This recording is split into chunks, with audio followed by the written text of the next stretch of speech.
এখন যে জিনিসটা আপনাদের সামনে দেখা যাচ্ছে এইটা কিন্তু একটা টার্ন টেবিল। আর এই টার্ন টেবিলের যে কাজ সেটা হচ্ছে ট্রেনের যে লোকোমোটিভ বা ইঞ্জিন থাকে সেইটাকে এইখানে উঠিয়ে চতুর্দিকে ঘুরিয়ে লোকোমোটিভের দিক পরিবর্তন করানো হয়। এবং এই যে হাতল দেখতে পাচ্ছেন এই হাতলটাকে ধরে ঠেলে, ঠেলে দিক পরিবর্তন করা হয়। এই লোকোমোটিভটা এখন টার্ন টেবিলে উঠবে। দেখতে পাচ্ছেন টার্ন টেবিলে উঠতেছে।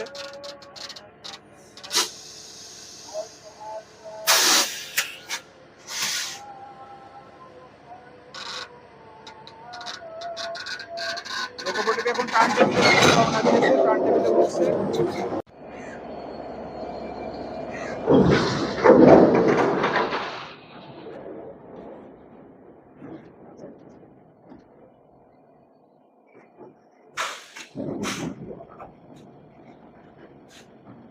লোকোমোটিভটা কিন্তু ইতিমধ্যে সম্পূর্ণ প্রায় টার্ন টেবিলের উপরে উঠে পড়েছে।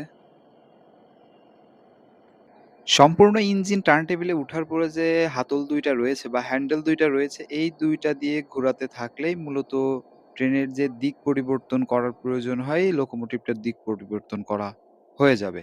এবং ইতিমধ্যে কিন্তু দেখতে পাচ্ছেন যে প্রায় কাজটা সম্পূর্ণ হয়ে গেছে। আমি মাঝখান থেকে ভিডিও কেটে দিয়েছি কারণ এটা লম্বা একটা প্রসেস ছিল। এজন্য ভিডিওটা কেটে দিতে বাধ্য হয়েছি।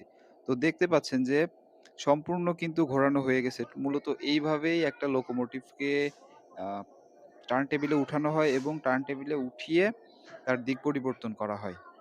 আর এখন বাহিরের যে রেল লাইনটা রয়েছে এবং লোকোমোটিভ উঠানো যে টার্ন টেবিলের রেল লাইনটা রয়েছে, এই রেল লাইন ২ টা একত্রিত করে লোকোমোটিভটা বা ট্রেনের ইঞ্জিনটা এখান থেকে বের হয়ে যাবে।